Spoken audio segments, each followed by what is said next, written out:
Shall we all stand? Tayo pong ngayon lahat ay tumayo as we read the Word of God, Ephesians chapter 2, verses 8 to 9. Again, it's a joy to be here. Maraming salamat po, church, for having me here. Matagal ko nung pumunta dito sa church niya. I've been longing to visit Lighthouse Baptist Church for a long time. Inaantay ko yung invitation ni Pastor Anthony. Nung parang hindi ko naman antay yung testimony, I invited him to invite me. Nahihiya naman siguro hindi ako pinagbigyan yun. Naimbita tayo. But he's a good friend. He's like a brother to me. An older brother. And I love being around him because when I stand with him, I feel like I'm tall. And we have the same color sa aming mga buhok. Ephesians chapter 2 verses 8, 9, God says, "For by grace are ye saved through faith, and not that of yourselves. It is the gift of God, not of works, lest any man should boast." Allow me to read to you from Revelation chapter 21, verses 1 to 3 and 4. "And I saw a new heaven and a new earth, for the first heaven and the first earth were passed away, and there was no more sea." Verse 2, "And I, John, saw the holy city, the new Jerusalem, coming down from God out of heaven, prepared as a bride adorned for her husband. And I heard a great voice out of heaven saying, Behold, the tabernacle of God is with men, and he will dwell with them, and they shall be his people, and God himself shall be with them, and be their God." Verse 4, "And God shall wipe away all tears from their eyes, and there shall be no more death, neither sorrow, nor crying, neither shall there be any more pain, for the former things are passed away." I entitled the message, "Being Sure of Heaven as Your Home." Meron ka bang katiyakan na pag ikaw ay pumanaw na sa mundong ito ay mapupunta ang iyong kaluluwa sa langit? If you are not sure, if you don't have the answer to that question, I really encourage you to listen very well, because like the song says earlier, yung Tagalog na song, tanggapin mo, the Bible is very clear. We can know for sure that heaven will be your home. Amen. The Word of God is very clear about this. And I pray that God will speak to your heart this evening. Lord, we thank you for this great church. I've heard so much about what's going on here, and now I see it firsthand. Lord, salamat po Panginoon sa mga visitors that are here. And this first message is especially for them. I pray, Father, na kung meron man dito mga bisita na hindi nakakasigurado ng kanilang patutunguhan when they leave this world or when death comes, I pray that this afternoon they will find the answer to that question. Lord, we pray that you will bless this message in a very special way. Tulungan niyo po ako, Panginoon, na maging simple upang sa gayon ay maunawaan ng bawat isa itong mensahe na dapat nilang maunawaan, at hindi lamang maunawaan, kundi tanggapin ang Panginoong Jesucristo bilang kanilang tagapagligtas. Lord, what a joy to see even fellow laborers that are faithfully preaching the gospel of the Lord Jesus Christ in this part of the world. My heart is overwhelmed with joy just to see these co-laborers. I pray, Father, that you will continue to bless them, their health, their family, and also their ministry. Use them more for your glory and for your honor. In Jesus' name we pray. Amen. Thank you so much. You may be seated. Now, the Bible is very clear, or the Bible declares that there are only two places na pupuntahan ng isang tao pag tayo ay pumanaw na sa mundong ito. In Ilonggo we say, may duwa lang kalugar ang katuan sa iyong kalag. It's either makatuwa sa langit or dito ka sa impyerno. Only two places. Kung kayo po ay naniniwala sa purgatory, hindi po ako mag-a-apologize, pero wala pong nakasulat na purgatory sa salita ng Panginoon. Let's make that clear. There are only two places. It's either you go to heaven or you go to hell. In the book of Luke, we find a story. Meron pong kwento sa Luke chapter 16 about the rich man and Lazarus. Hindi ko po ikukwento yun, maubusan ko ng oras dito. Pero the Bible tells us that the rich man had everything in life. Yung naman isa, si Lazarus was very, very poor. Extremely poor. They are the exact opposite. And the Bible tells us that Lazarus died and he was taken to Abraham's bosom. In simple terms, he was taken to where Abraham is. And the Bible tells us that Many shall come from the east and from the west and shall sit down with Abraham and Isaac and Jacob in the kingdom of heaven. So we know that Abraham is in heaven and Lazarus went to heaven. Well, the following verses, and the rich man died, and in hell he lifted up his eyes, being in torments. Hindi po biro ang impyerno. Hindi po kwento-kwento lang yan. It's not an imagination. Hell is an actual place. Hell is an awful place. But there's one good thing about hell. Hell is an avoidable place. Pwede mo maiwasan ang impyerno. It is actual, it is awful, but you can avoid hell. And the only way to avoid hell is through the Lord Jesus Christ. Amen. Now, when you leave this world, again, the question is, what would you be? To secure a home in heaven, there are 5 things that I want you to remember. Okay? I want to summarize this message. Baunin nyo lang po yung 5 words. Yun lang po yung tatandaan nyo. Just 5 words that begins with letter S. Siguro naman po, ma-remember nyo yung 5 words lang. Hindi na natin pahabain to. The first word is the word sinner. Why did I say that? The Bible is very clear. Romans 3:10, the Word of God says, there is none righteous, no, not one. Hindi po ako ang may sabi niyan, ang salita ng Panginoon. Amen. There is none righteous. Wala pong matuwid sa harapan ng Panginoon. In this room, I do not know how many people we have.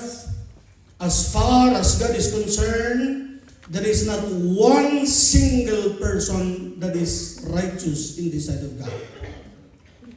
And Romans 3:23, it is even made clearer, sabi ng salita ng Panginoon, for all have sinned and come short of the glory of God. Yan po ang sinasabi ng salita ng Panginoon. And to be honest, the Bible is simply telling us what we already know about ourselves. Kasi alam mo naman talaga makasalanan ka.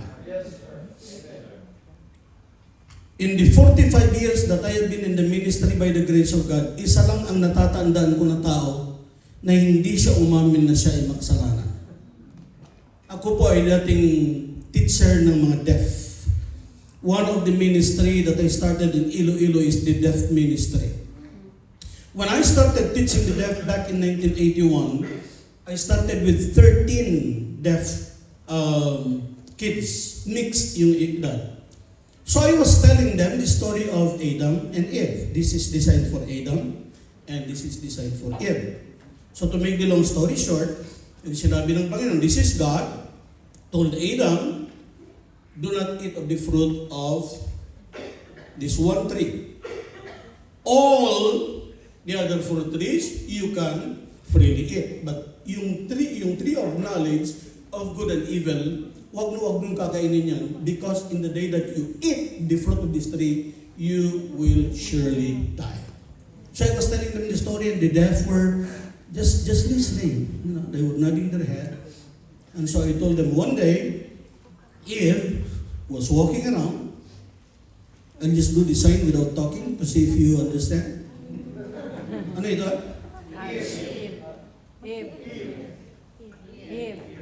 Eve heard a voice. And when she looked at the tree, it was the serpent talking. And so they were very curious. And so I told them, Eve was tempted, and Eve took of the fruit of the tree and ate of the fruit of the tree. She took the fruit, gave to Adam, and Adam ate of the fruit of the tree, and Adam and Eve became sinners. And then I started to point out that everybody is a sinner. Yung teachers tinuturo na, you are a sinner. And then yung deaf, you are a sinner. You are a sinner. And they were all in agreement. And then I pointed to one deaf girl. She's probably 10, 11, and 12. Her name is Rowena.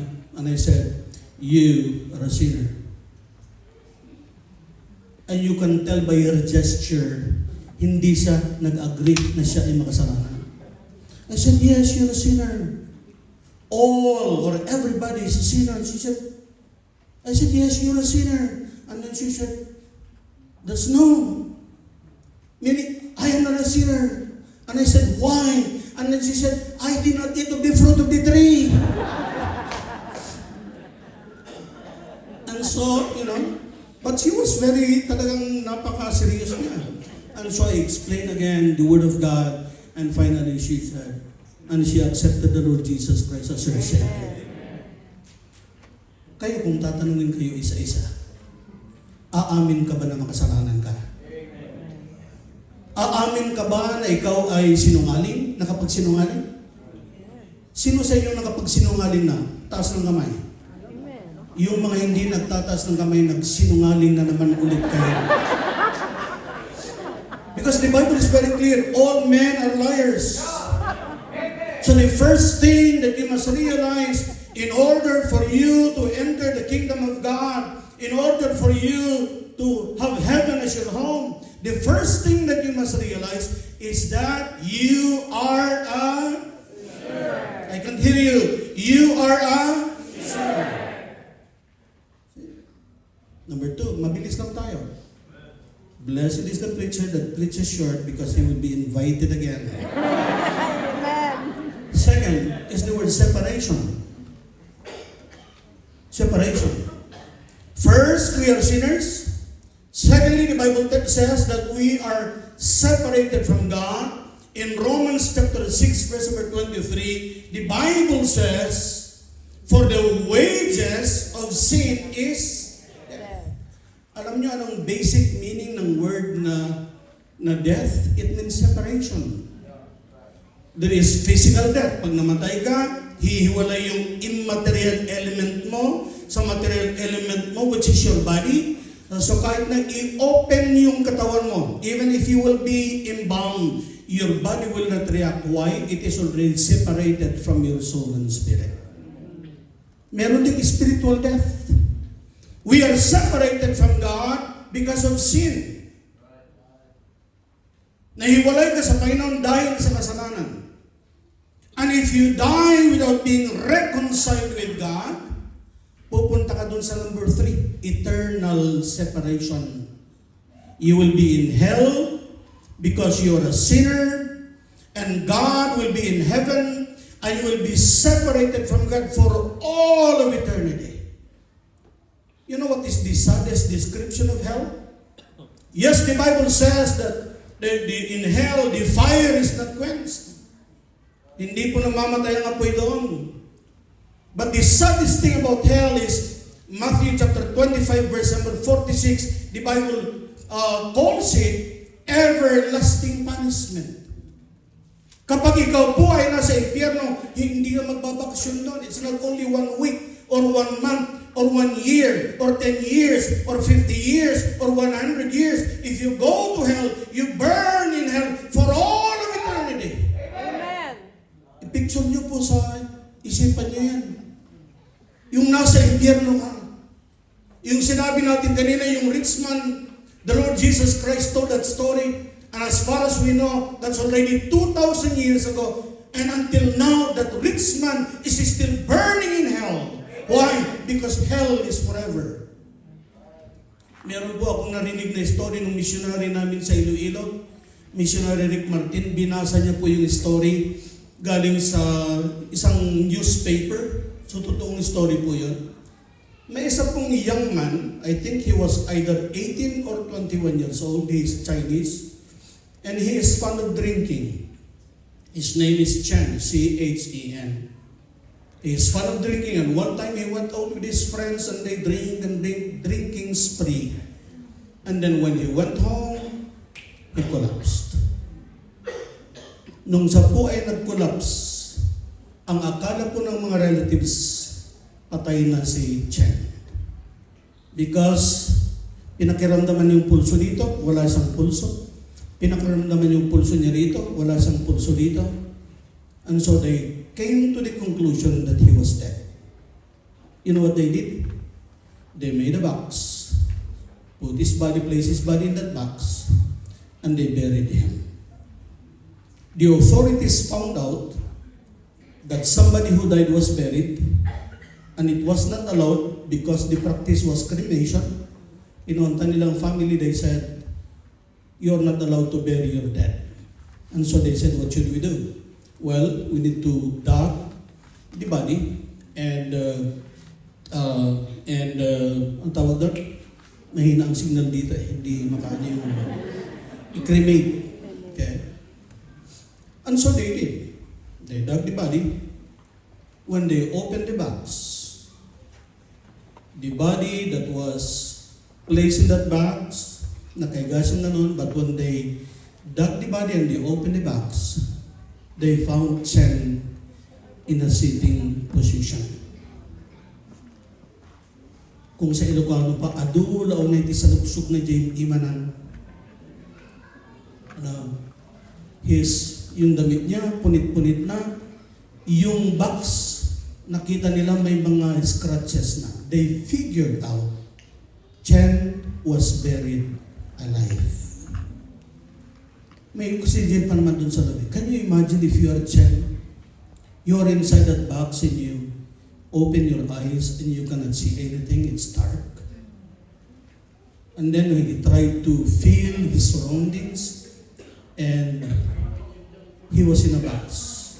And he realized he was buried alive. Until maubos yung oxygen inside that box, eventually he died. Can you imagine Chen inside that box? For how long, we do not know. He's probably begging for help. Help! Get me out of here! But there was no help.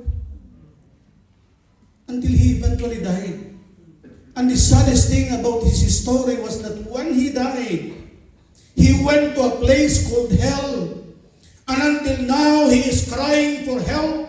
He is begging for help. Get me out of here. Please, somebody get me out of here. But there is no going up. One day, he will come out of hell to stand before the great white throne judgment of God, only to be cast again into the place prepared for the unprepared, the lake of fire. Are you prepared? You have to understand you are a sinner. And you are separated from God because of your sins. And the third word is the word sacrifice. Romans 5:8, but God commended His love toward us, in that while we were yet sinners, Christ died for us. God knows that you are a sinner. Alam ng Panginoon yung lahat ng ginawa mong kasalanan. You can hide your sin from people. You can hide your sin from your wife. You can hide your sin from your husband. You can hide your sin from your parents. But you can never hide your sins from God. Amen. Alam na alam ng Panginoon ang lahat ng mga kasalanan mo. At alam na alam ng Panginoon na impyerno ang pupuntahan mo. Pero alam niyo, mahal ka ng Panginoon. Gumawa siya ng paraan. Siya lang ang may kakayanan na gumawa ng paraan. Wala kang kakayanan na gumawa ng paraan. You cannot save yourself. You cannot save your soul. Anong ginawa ng Panginoon? He sent His only begotten Son, the Lord Jesus Christ. Wala siyang ginawang kasalanan, kahit isang kasalanan. He never sinned one time. Yet the Lord Jesus Christ came. He died on the cross of Calvary. Hindi po madali yung experience ng ating Panginoon. Alam niyo yan. Kwento na yan. They scourged Him. They mocked Him. They crucified Him. And on the cross, He hung for 6 long hours in pain until He died. He was buried and rose again on the 3rd day according to the Scriptures. Ikaw dapat yun eh. Ikaw dapat yung nagdurusa dun. But God sent His Son to be your substitute. When He died on that cross, all of your sins pinasang ng ating Panginoon. He paid the sacrifice na dapat ikaw ang magbayad. Do you still remember the first word? Please. The second. The third one.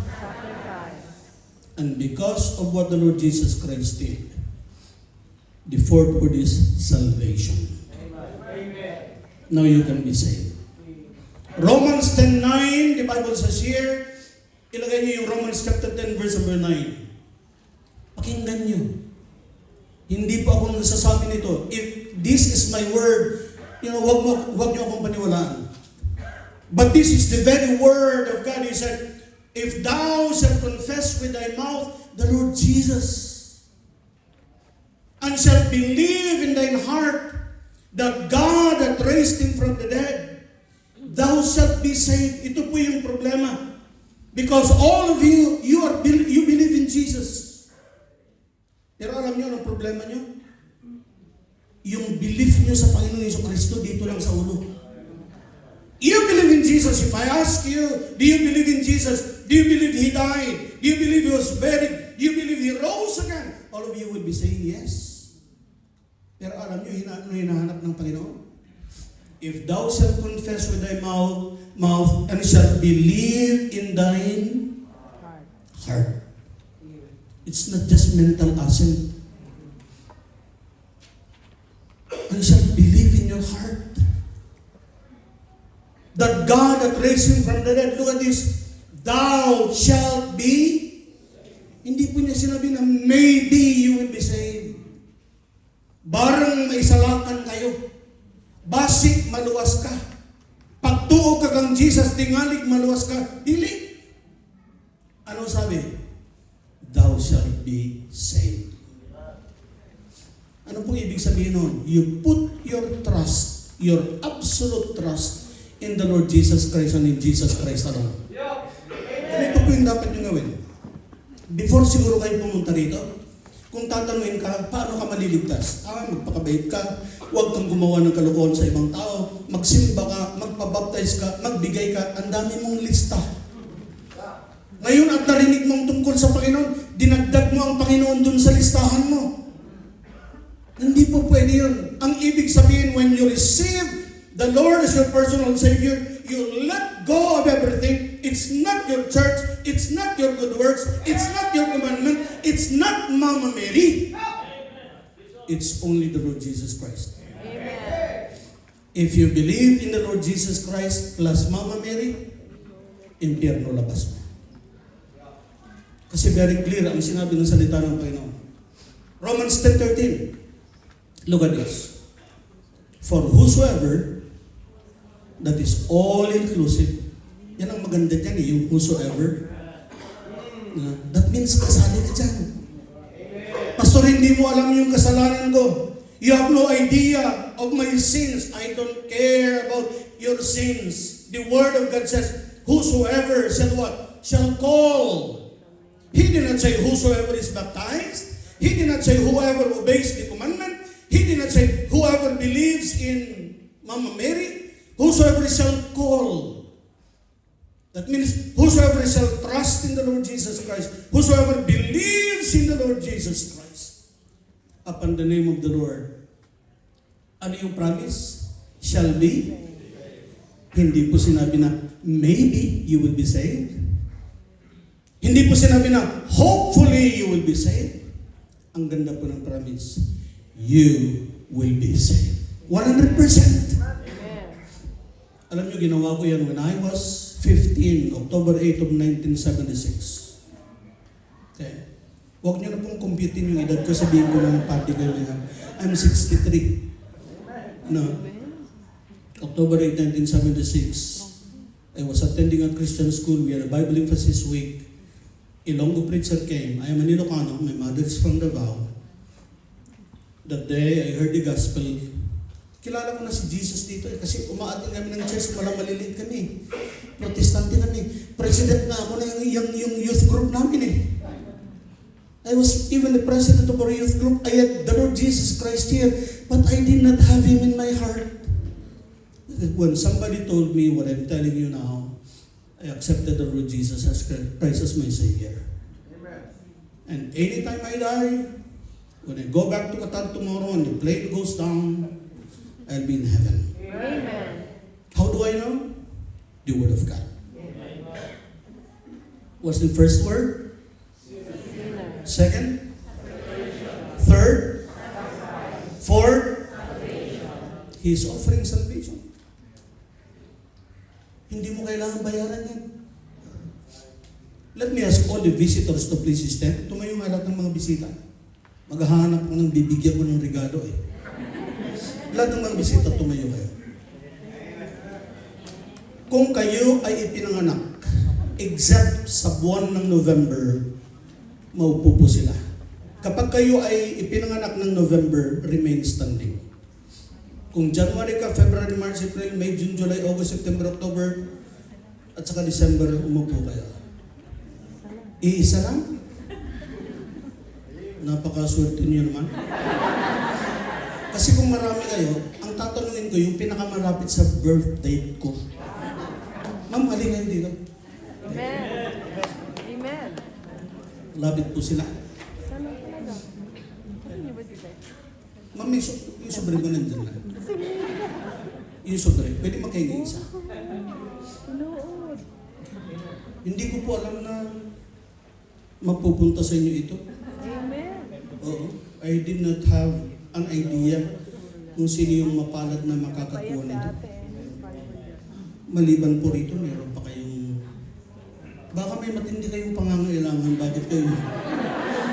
Kasi yun, bigyan nyo nga ako ng isa envelope doon. Ayan. Meron na ito? Malaman na ito? Ikaw talaga. May pinalagyan ako na envelope eh. Amen. Yun. Pero sige, ibibigay na nasa. Ito mo, i-claim nyo na lang yung mamaya. Okay. Ito po ay gift. Ano pong pangalan nila? Zen Marie. Zen. Do you want this gift? Yes or no lang po yun. Okay. I am offering this gift to you. Okay. Anong gagawin niyo para, what will you do for this to be yours? Anong gagawin niyo? Uy, binibigay ko po sa inyo. Dadalawa lang pong decision niyo. Kung tatanggihan niyo, hindi mapupunta sa inyo to. Tatanggapin niyo or tatanggihan? Tinanggap niyo. Let me ask you, did she pay anything? What if I said, Sister Zen, saglit lang ha? Ibibigay ko sa iyo to, pero please linisin mo sapatos ko. If she did that, will this be a gift? It will be a payment for what she did. But I offered this to her, she accepted it, and now she has a delicious chocolate plus an extra $100. What did she do? Just simply accept it. Tinanggap niya lang. Let me ask you, is this free? Ito bang regalo na ito, is this free? It's not free. Hindi ako nagbibiro, hindi po libre yan. Pero ma'am, don't worry, hindi ko kayo sisingilin. Yan ay free sa inyo dahil yung nagbigay ay binayaran niya na. Yung pong kaligtasan na binibigay ng Panginoon, yun po ay libre. Okay, yun na po yun ha. Yan po ay libre because the Lord Jesus Christ paid it already with His precious blood. Kaya hindi mo na kailangan bayaran kasi yung nagbigay sa'yo, binayaran niya na yung gift na yun. Now, kung may ibibigay ako sa lahat ng mga visitors na katulad nito at sobre na rin yan, tatanggapin niyo o tatanggihan niyo? Pero, papasigurado ko sa inyo, siguro pagkatapos mamaya nito, ito wala na agad, sa dami naman yung kakilala dyan. Hihingi ng mga barato yung mga hati-hati nila. Oh, uwi ka ng Pinas, kaya nga ba? Yeah, see? But 1 month, wala na po yan. Masaya ka natanggap mo yan. Pero after 1 month, wala na yan eh. Pero kahit na, yung pa kayang kaligtasan na ibibigay sa iyo ng Panginoon, it is everlasting life. That means when you die, you will be in heaven for all of eternity. On one act, tanggapin mo lang. Sa iyo na yun. Wala pong bayad yun. Hindi ibig sabihin na tanggapin mo ang Panginoon, naging baptist ka. No. It's not about religion. It's a relationship with the Lord Jesus Christ. Palakpakan natin si Mama. What is the first word? Second? Third? Fourth? You know what is beautiful pag tinanggap mo ang Panginoong Jesucristo as your personal Savior? You know what will happen? The last word is security. Pastor Nino, would you please join me here? Yeah. Mayroon bang bata dyan? Do you have a young boy at the back? Somebody? Can you see? Is that God? God, come here. What is your daddy? You're here. Akala ko congressman eh. Sorry. Gab, halika na. Gab, come here. Come. Andiyan, si Gab ba yun? Nasa likod? Ha? Halika na, tumakbo ka. Is that him? Asan si Gab? Ay, ito si Gab eh. Dalawa na sila tuloy. Okay, halika Gab. Sige lang anak, bibigyan kita ng premyo mamaya. Siya wala. Okay na, isa lang. Okay. Basta ilagay mo nga sa kamay mo yan. Okay? I want you to hold that tight. Wedding ring yan ha. Pag nawala yan, lagot ka kay misis ko. Will you please hold that tightly? That precious thing is in His hand. Let me ask you, do you think God can take that ring from His hand? What do you think? Subukan mo anak ng kunin yan. You know why? He doesn't have the strength that Pastor Nino has. Sabi ng Panginoon, and I give unto them eternal life, John 10:28, and I give unto them eternal life, and they shall never perish, and no man is able to pluck them out of my hand. It did not end. My Father which gave them me is greater than all, and no man is able to pluck them out of my Father's hands. You have double protection. You are safe and secure in the hands of God. Hindi mawawala yung kaligtasan mo. Amen? Once the Lord gave you that salvation, it will be yours forever. Not even Satan can take it away from you. Let me just end this by doing this. Pastor Anthony. Let me try. Pwede na po. Okay. I just want to illustrate this by, ito lang po. You open this. Okay. Parang ganito yung buhay mo. Ikaw ito eh. Ipinanganak ka, makasalanan ka, pero hindi ka nakagawa ng kasalanan. Kasi yung kasalanan mo, na-inherit mo lang yan sa mga magulang mo. I was shapen in iniquity, and in sin did my mother conceive me. Pero ano lang, hindi po ito magic, ha? This is science. Okay? Now, mamaya-maya, Chemistry. ano yung unang kasalanan ginawa mo? Ano? Nagkasala ka. You told a lie. Yung dating pure, tignan na. Polluted na. And then, ikaw na pasok, baka matapon sa kamay mo. Sige, dagdagan mo. Yeah. More kasalanan. Nagnakaw ka ng bagay na hindi naman sa'yo. Oh, naging chismoso ka. Chismosa, katulad ng iba sa inyo. Okay? Marami kayong kaaway. Nanonood ka ng mga hindi magandang mga pornography or ano man yan. Nagkakaroon pa kayo ng affair kahit may asawa ka na sa Pilipinas, mayroon ka pa dito. Oh, ganyan na yung dati mong buhay. Naging marumi. And you know, man is trying to make a solution for that problem. You know, you try to be good. You try to go to church. But does it solve the problem? It doesn't solve the problem.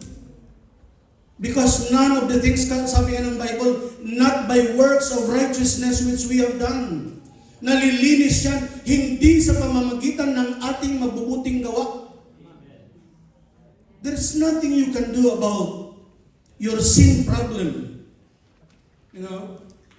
There's nothing you can do about that. But you know what God did? God sent His only begotten Son.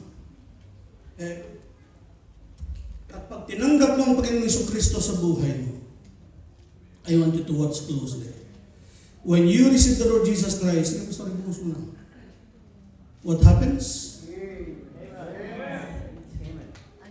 Ano sabi ng Bible? The blood of Jesus Christ cleanseth us from all sins. Yan ang nangyari sa buhay mo. Tanggapin mo lang ang Panginoong Jesucristo. Bibigyan ka ng buhay na walang hanggan. Bibigyan ka ng kaligtasan. Bibigyan ka ng assurance that when you die, you go to heaven. Now you are a child of God, not because of the good you do. Now you are a child of God because of the Lord Jesus Christ.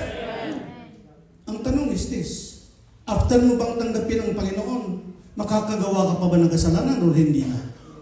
Sa mga pastor dito, sino sa inyo hindi na nagkasala mula nung tanggapin yung Panginoon? Ilagay nyo nga sa screen, 1 John chapter 2, verse 1. Pakihawag ito, so. Without end, perang ng isa. Okay, salamat po. I want you to look very closely at this verse. Ano sabi? My little children, anak na kayo ng Panginoon. Dahil tinanggap mo ang Panginoon. These things write I unto you, that ye sin not, huwag na kayong magkasala. Dahil anak ka na ng Diyos, huwag ka nang magpatuloy sa kasalanan mo. Kasi pinagsisihan mo na yan eh. Tinanggap mo na ang Panginoong Jesucristo bilang tagapagligtas mo. Pero kung sakali man na ikaw ay magkasala, kasi pwede ka pang magkasala eh. Ano sabi? We have an advocate with the Father. Sino siya? The Lord Jesus Christ. Buhusan mo nga ngayon pasulyan. You know? Pagkatapos mong tanggapin ng Panginoon na tagapagligtas mo. Look, sige po pastor. Yeah. Nakikita niyo? Hindi na affected. Because the blood of Jesus Christ cleanseth us from all sins, past, present, future. In God's sight, you are justified. In God's sight, you are sanctified. The only thing that you must do is repent and receive the Lord Jesus Christ as your Savior. Dalawa lang po ang decision na gagawin niyo. Tanggihan mo or tanggapin mo. Pag namatay ka and you wake up in hell, wala kang ibang sisisihin kundi sarili mo. Pag sisisihan mo ito for all of eternity, mag-attend ako sa anniversary ng Lighthouse Baptist Church, Ipiniliwanag yan, naintindihan ko yan, nakita ko yung demonstration, pero hindi ko tinanggap ang Panginoon na aking tagapagligtas. And you will regret for all of eternity that you turn your back against the Lord Jesus Christ. I hope you will never make that mistake. I hope you will humble yourself before God. I hope you will say, Lord, I know I am a sinner. I realize I am a sinner. I cannot save myself. But the Lord Jesus Christ died on the cross. He was buried and rose again on the third day. And I want to receive Jesus as my Savior. When you make that decision, God's promise is very simple. It is very clear. For God so loved the world, ikaw yun, that He gave His only begotten Son, the Lord Jesus Christ. He died for you. He was buried and rose on the third day. That whosoever believeth in Him, accept Him in your heart, should not perish. That means you will never go to hell, but have everlasting life. That promise can be yours. Just do one thing. Repent and receive Him in your heart as your personal Lord and Savior. Would you please bow your head and close your eyes? No one looking. Tayo po lahat ay magsiyoko ng ating mga ulo. Huwag na po natin patagalin ito. Sa mga minamahal naming mga bisita, mahal po namin kayo. Hindi po namin hangarin na kayo ay magpalit ng relihiyon. Depende na kung anong gagawin ng Holy Spirit sa inyo. Ang amin lang po, magkaroon ka ng relasyon sa Diyos sa pamamagitan ng Panginoong Jesucristo. Tanggapin mo siya bilang tagapagligtas mo. Habang tayo pong lahat ay nakayuko ng ating mga ulo at nakapikit ng mga mata, wala pong nakatingin sa paligid. Sino po ang magsasabi sa hapon na ito, Pastor, gusto kong tanggapin si Jesus na aking tagapagligtas. Nakayuko po ang lahat, nakapikit ng mata. Sino po ang unang magtataas ng kamay? Hindi po namin kayo ipapahiya. Sino pong magtataas ng kamay? Pastor, I want to receive Jesus as my Savior. Will you raise your hand? Let me see. 1, 2. Praise the Lord. Magtaas lang po ng kamay. Anyone else? 3, 4, 5, 6, 7, 8, 9. Meron pa po. 10, 11, 12, 13, 14, 15. Sino pa po? Huwag po kayong mahiya. 16.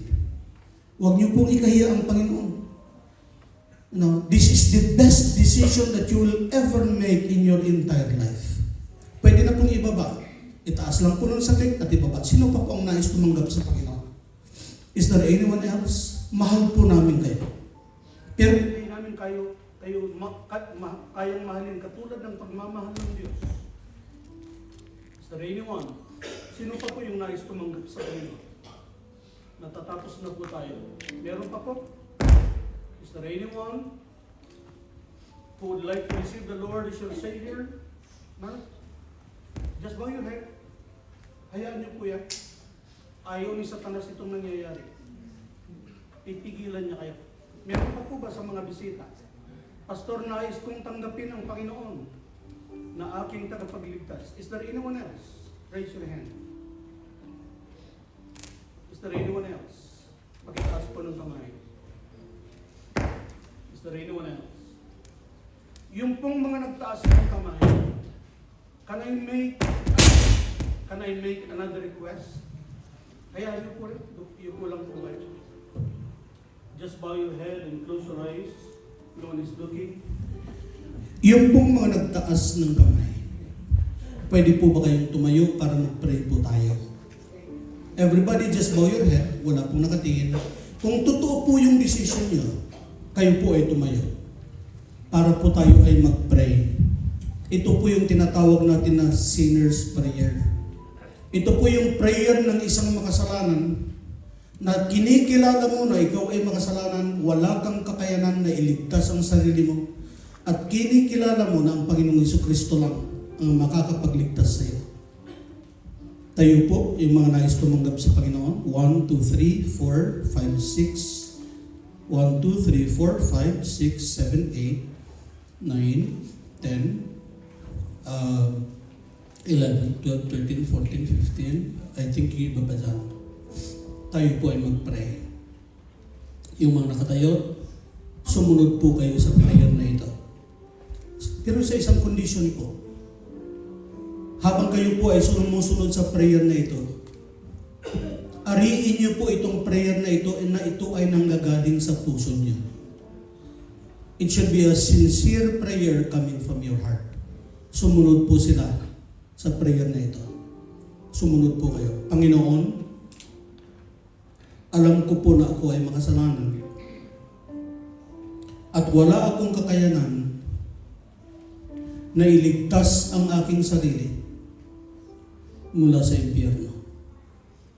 So, balit narinig ko na ang Panginoong Jesucristo ay namatay, inilibing, at nabuhay na magmuli upang ako ay iligtas mula sa impyerno.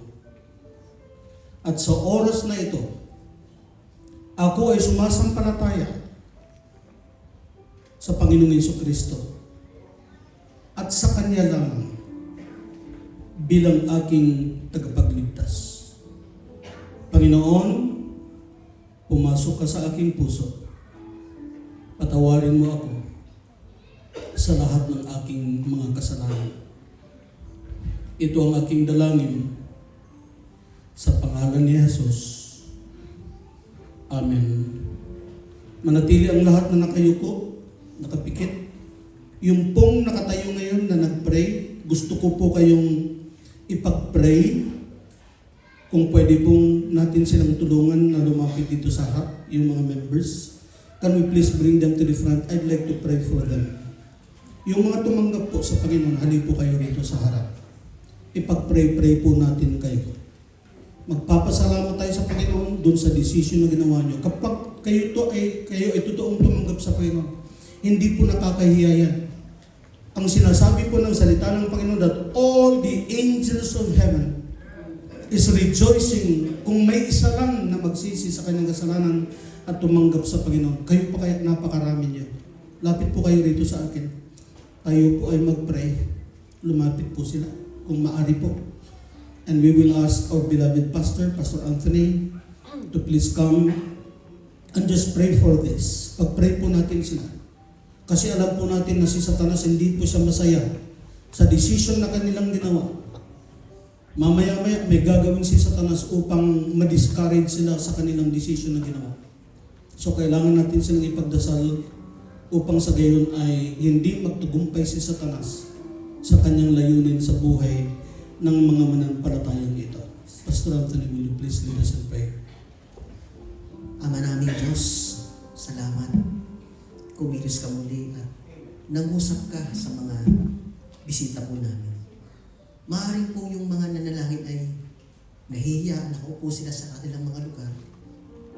Pero kami po ay bukas palad na nais na sila po ay abutin.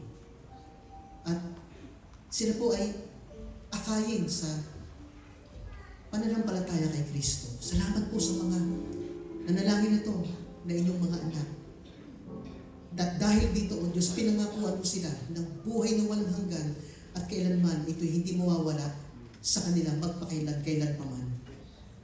Kaya naman po, idinadalangin po namin na ang mga kapatid nito, mga kabayan po namin ay tunay na hanapin ang inyong kalooban. At sila po ay lumapit ng tunay sa inyo. At kung totoo po silang nakasumpong ng kaligtasan at naunawaan nila sa kanilang puso na si Kristo lamang talaga ang tagapagligtas. At dahil dito po, pinagkalooban mo po sila ng buhay na walang hanggan. Hindi po magiging madali ang kanilang paglakad bilang Kristiyano. Subalit ipinangako mo, hindi mo sila pababayaan, hindi mo sila iiwanan. At salamat, O Diyos, sa kaligtasan ipinagkaloob mo sa bawat isa sa kanila. At dalangin ko po, O Diyos, naming lahat ng church na ito, na pagpalain niyo po ang kanilang mga buhay, ang kanilang mga relasyon, ang kanilang mga pamilya, ang kanilang mga trabaho. At nawa, O Diyos, ay makasumpong sila ng isang tahanan na sila ay lalago at lalakad sa inyong kalooban sapagkat nais mo ng inyong mga anak katulad nila ay magpatuloy sa kanilang bagong pananampalataya. Ipinagtatagubilin po namin ng buong pasasalamat at pagpupuri sa inyo, O Diyos, ang ginawa mo ngayon sa mga tao ito. At ibinabalik namin, O Diyos, sa inyo lahat ang papuri at pasasalamat. Ito po ang aming samod dalangin sa pangalan ni Jesus. Amen. Maraming salamat po. And yung mga members natin, please bring them doon po sa likod. Kukunin lang po yung pangalan ninyo so that we can continue to pray for you. Ano po? Maraming po salamat mga members po natin. Just usher them just for 1 or 2 minutes. Mabilis lang po ito. Kukunin lang po namin ang pangalan nyo. Then nilistahan na po tayo. Sige po. Thank you. Tanong ka?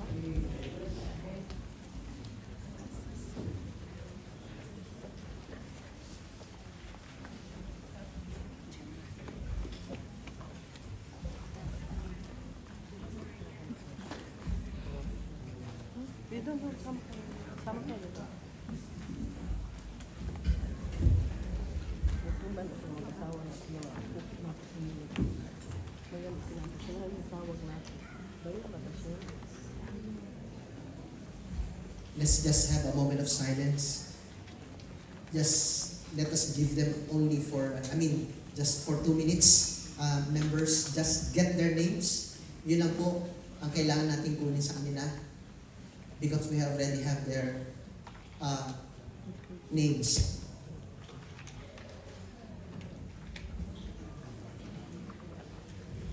At this time, gusto ko po lang i-welcome ang aking kaibigan na assistant pastor ng Bethany Baptist Church, Sharjah, si Pastor Brian, and also Sister Maricel Francisco.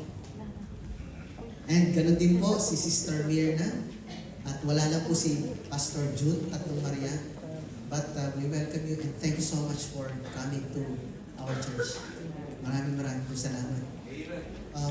Meron pa ba tayong mga bagong bisita na dumating that I failed to mention? No more? Alright. So, I would like to call Brother Josiah to lead us in one hymn. Where is he?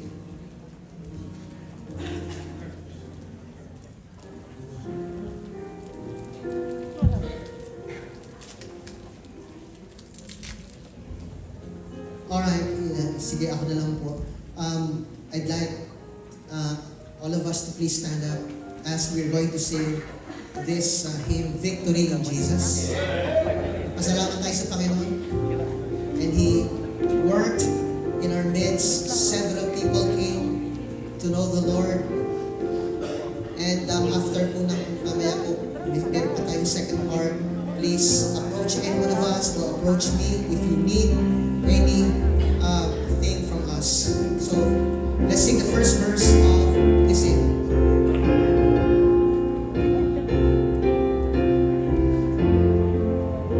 On the first verse now, Victory in Jesus, ready, sing. I heard an old story, how a Savior came from glory, how He saved His life on Calvary to save the wretch like me.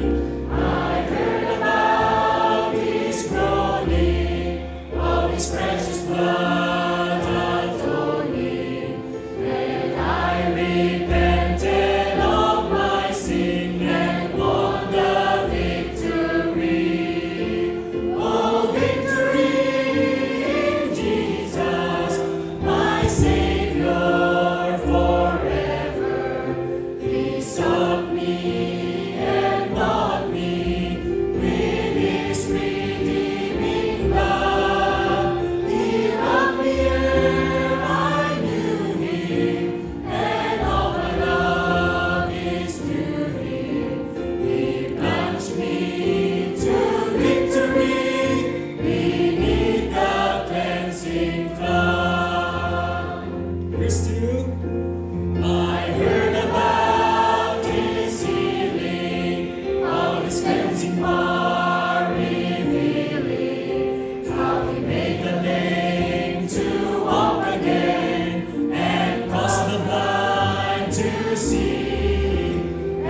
Roby for the offertory prayer. Please remain standing.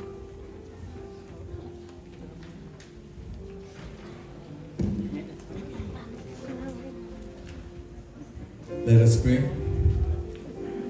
Heavenly Father, we come before you today with hearts full of gratitude for your endless love, exceeding grace, and provision in our lives. Everything we have comes from you, and we acknowledge that we are merely stewards of the blessings you have entrusted to us. As we present our tithes and offerings, we do so with joy and thanksgiving.